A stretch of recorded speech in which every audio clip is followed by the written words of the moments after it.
We begin in the name of the God whose mercy is profound, whose kindness is forever. In this series of Why Islam presentations, we've started a new module, What is Deen? In this second presentation of this module, I will talk about the salient features of the message of God. The message of God delivered in the Quran mentions one important aspect about the religion that Muslims are following. It says in chapter 5 verse 3, Al-Yawma akmaltu lakum deenakum. Today I have completed for you your religion, your deen. So one feature of it is that deen has been completed. What does it mean? What it means is that the Almighty had a plan for the religion that He wanted to present to mankind. When this last part of the message was delivered, His plan was completed. He does not intend to give anything more to humankind in the name of religion. So, God's religion now, as has been described in the Quran and the other sources of Islam, now this message is complete. We will understand it, we will discuss it and try to find out what it says, but as far as its contents are concerned, it's complete. We do not need any further religion or religious text or religious information. The other aspect, the other feature of this message is, the same verse says, وَأَتْمَمْتُ عَلَيْكُمْ نِعْمَتِي, and I perfected my mercy on you. What does that mean? It means that God's mercy, His kindness, His blessings are numerous. This life is a blessing of God. Our parents, our relatives, the resources that we have, the different varieties of food that we have, our intellect, and so on. They're all God's blessings. However, despite this beautiful, wonderful world that we are living in, and the great opportunity of life that the Almighty provided us with, there was still something important, vital, missing in our lives. And that was a sense of direction. That was answers to the important questions that this life throws at us. Who created us? Why did He create us? What is the purpose of life? Why are there so many problems? Why is there discrimination? Why do people die? And what is going to happen after death? God gave His message and answered all these questions clearly. And now, therefore, we have a life which, as a consequence of receiving God's religion, God's message, it is as if His mercy has been perfected. We do not need anything further in this life. So that's the other feature of this religion. It enables us to feel as if the mercy, the kindness of the Almighty has been perfected. The next feature that I'm going to talk about is that this message, unlike some of the earlier messages, is meant for the entire mankind. There have been many prophets, many messengers, who delivered the message to their own nation and left this world. It was probably not possible for God's message to be delivered to the entire mankind earlier because there were no proper means of communication, of transportation. So if a person would come to deliver a message to a particular nation, that message would remain confined to the people who received it. It would be very difficult for the message to get to other people. But After having revealed God's message that we find in the Quran, the Almighty has declared that this message is meant for the entire mankind. This is what He has mentioned in verse 158 of chapter 7. It says, O Prophet, say to them, Inni Rasulullahi ilaykum jamia. I am God's messenger for you, all of you. So, the message that we have is now a message that is universal. It is the obligation of Muslims to behave properly, to be kind to fellow humans, non-Muslims, and bear in mind that the message that they have accepted as God's message is also to be politely delivered to others. Another feature of this message is that it is the very last message of God. There is going to be no further message from God that humans would receive. And why should there be any? Because the message has been completed. The mercy of the Almighty has been perfected. This reality has been mentioned by the Almighty in verse 40 of chapter 33. The Almighty says that Prophet Muhammad, may God's mercy be on him, is Khataman Nabiyyin. He is the seal of the prophets, the seal that has ensured that the plan of the Almighty of sending prophets, messengers to the mankind, that plan has now been completed and the seal of completion has been embossed. There is going to come no further prophet to this world. When this important decision was taken, and probably one of the reasons why it was taken was that God knew that the means of communication and transportation are going to improve so dramatically that one message would suffice for the entire mankind. Further messages would have caused confusion, unnecessary confusion. Now, when this decision was taken, then another decision was necessitated. The decision of making sure that the message of the Quran is the last message that the Almighty would deliver to the mankind before the Judgment Day would not have been possible to be implemented or justified had there not been another decision taken. And that was that this message is going to be fully preserved. It will not be allowed to be corrupted, to be altered. And that is exactly what the Almighty has mentioned in one of the verses of the Quran, which says, Inna nahnu nazzalna zikra. Indeed, we have delivered this message, revealed this message, wa inna lahu lahafizun, and we are going to make sure that it is fully preserved. This is a facility that was not available to the earlier messages. Not because the Almighty was not interested in those messages, but simply because God has created this life to test humans. And this test, this trial entails, it necessitates that people should be free to choose whatever they want to. So, if there were evil people who altered, corrupted God's earlier messages knowingly, no big damage done, because new prophets would come and let people know what the right message, what the right path is.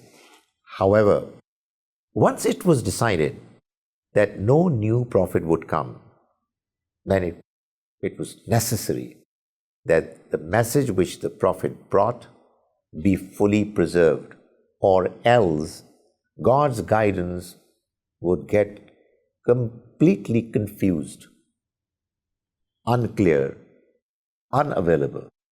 So, this decision was necessary and it was taken and implemented. But how? It was implemented by two measures arranged to get underway. One measure was the measure of what we call ijma, unanimity, complete agreement. And the other measure was uninterrupted continuity of the message, that is tabatur. What does it mean? Well, let's take the two components of God's religion, the two sources. One is the Quran, the text of the Almighty, and the other is the Sunnah, the religious practices of the Prophet, may God's mercy be on him, which practices are a continuation of the practices of the earlier prophets.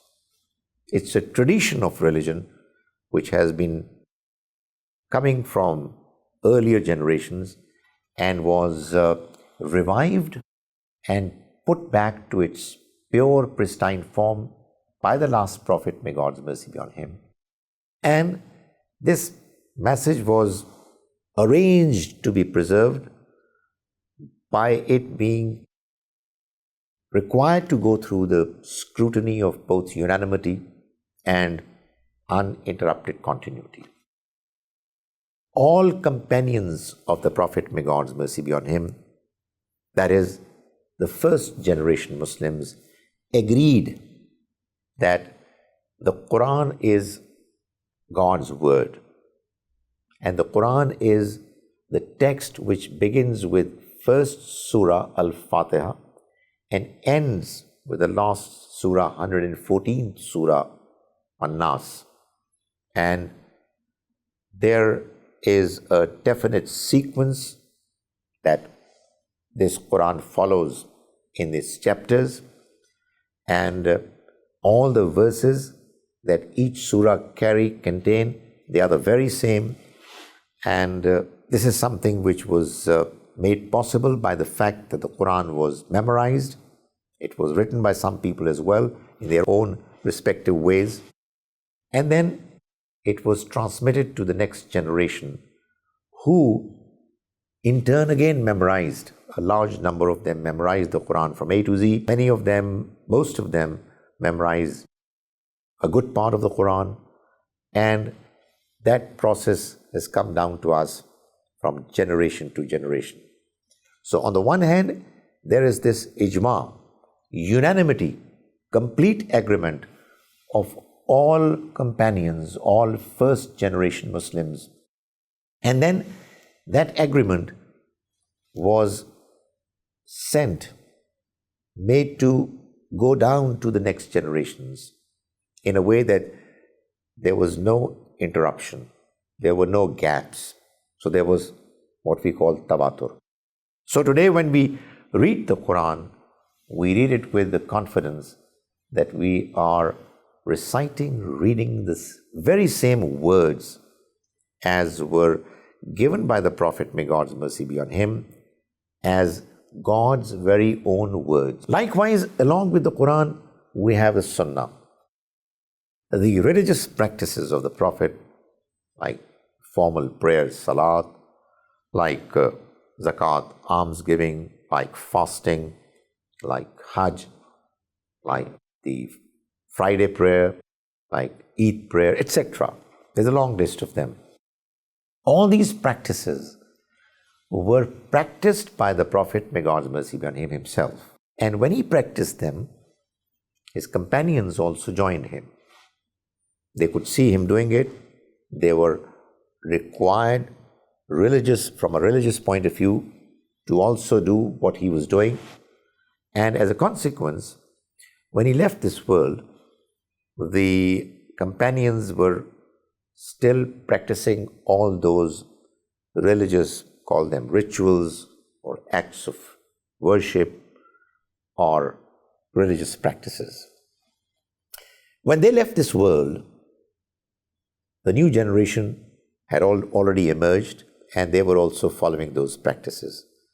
So like in the case of the Quran, in the case of Sunnah too, we have complete agreement, unanimity in the case of Sunnah, and that unanimity has come down to us from generation to generation in a way that there is no gap, and therefore there is tawatur, uninterrupted continuity. So we feel confident that the message that we have today with us in the form of the Quran and the Sunnah is the same message as was communicated by the Prophet of God as the message of God. We also have a third source, which is Hadith, the narratives, the statements attributed to the Prophet, may God's mercy be on him. There is a large reservoir of information that people gathered from the Prophet on their own. It was a natural process that took place. How is it possible that the people who saw the Prophet, who heard him, who were a part of the whole process of God's message dominating over the entire Arabian Peninsula, how is it possible that they would not have communicated what they heard and what they saw to some people belonging to the next generation? So that is exactly what happened. And there were many different stories, narratives, pieces of information that were available in the market, in the society, and people were talking about them. Sometime in the 3rd century Hijrah, let's say 200 plus years after the demise of the Prophet, may God's mercy be on him, there were some scholars who took pains, invested their entire lives in trying to gather those pieces of information from people who knew them. They investigated their authenticity and veracity as best as they could and came up with their respective books that they compiled. And we now have a number of books of Hadith which talk about what the Prophet said, what he did, etc. However, this source of information does neither satisfy the criterion of ijma, unanimity, nor does it satisfy the condition of tawatur, uninterrupted continuity. There were some people who had some information from the Prophet, there were others who had other information, there were many who did not communicate any information to the next generation that we know of. However, that fact doesn't really mean that this information is insignificant and unimportant. It is important because it talks about the Prophet, what he said, what he did. However, for this information to be dealt with for religious purposes, it is important that it is read, seen, and treated in the light of the Quran and in the light of the Sunnah, so that the Quran and the Sunnah are the two pillar sources of Islam, the only two authentic sources which were fully preserved. And Hadith is the other source, which is secondary, which is to be understood in the light of the Quran and Sunnah. Its proper position is as a footnote to the Quran and Sunnah, so that in the light of the Quran and Sunnah, if these narratives are read and understood, they will further clarify what the message of God is as delivered to us by the last Prophet Muhammad, may God's mercy be on him.